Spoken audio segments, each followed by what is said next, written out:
very hard to follow Rachel without crying. As Lo mentioned, I worked in Vietnam for 3 years from 95 to 97. And during the time that I worked there, I became aware of the human trafficking problem in Vietnam.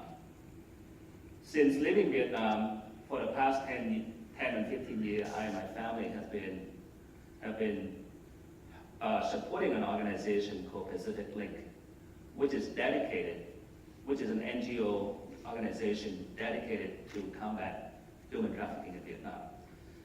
And this summer, after about 15 years supporting the organization, we were given the opportunity, we were invited by the executive director to say, well, do you want to come to Vietnam and help teach kids about critical thinking? And we jumped on the chance. So before we go into a little bit about that experience, let me define for you what human trafficking means, because it's a bad sounding term, but what does it really mean in human terms? 20 years ago, when I was in Vietnam, it means something different. It means that there's a lot of young women in the Mekong Delta who were really, really poor, and they were lured to the city by scammers and sell them to be prized people who came from Taiwan, from Korea, from China. And it was semi-legal. The human trafficking in Vietnam today have changed a bit. And it is driven by different trends. Today, it is most prevalent in the Mekong Delta and in North Vietnam. In the Mekong Delta, young girls and women were lured into Cambodia under the pretense of potential jobs and future career opportunity. And when they're there, they're shown to brothel to be sex slave or playthings for pedophiles from all over the world. In North Vietnam, particularly Sapa, and I think many of you probably are aware of Sapa, which is a famous tourist area in North Vietnam. It is right next to the border of China and driven by the population, the male-female population imbalance in China. I think many of you probably are aware that the Chinese today have about 40 or 50 million men who have no prospect of getting married because there were just not that many women. So there are a lot of young girls who are kidnapped by various means, brought to China and sold into a life of domestic servitude or serve as sex slave. So either way, it was really bad. So it is a problem in Vietnam that the government officials really don't want to talk about.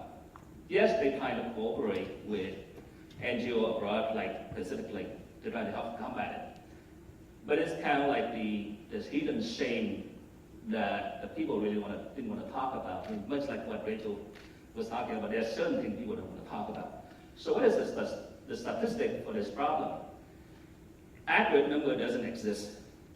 I have tried to dig up, research as much as I can, and the best number I could come up with is a child exploitation report from the British Embassy in Vietnam saying that there were roughly about 40,000 Vietnamese women and children who were missing and unaccounted for, and they most likely were trafficked into these different countries.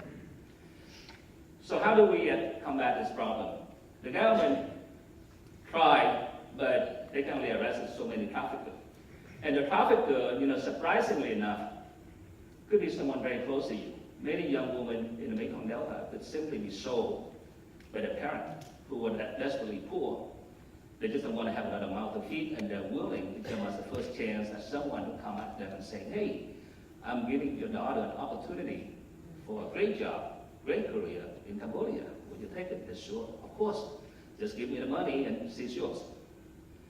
So Pacific Link, for the past several years, trying to combat this problem by providing educational opportunity, organizing summer camp for these young women, teaching them about life skill and lesson, giving them scholarship so that they can do well in school, and hopefully one day they can achieve enough with that kind of success to make money and hopefully convince their family that they should be sold. They also reach out to several different villages, traveling to the area, reach out to the parent and talk to them. So the opportunity that I was given this summer was to travel to Vietnam and teach us a summer camp of about 800 children. And this camp is organized for the past 10 years by the organization.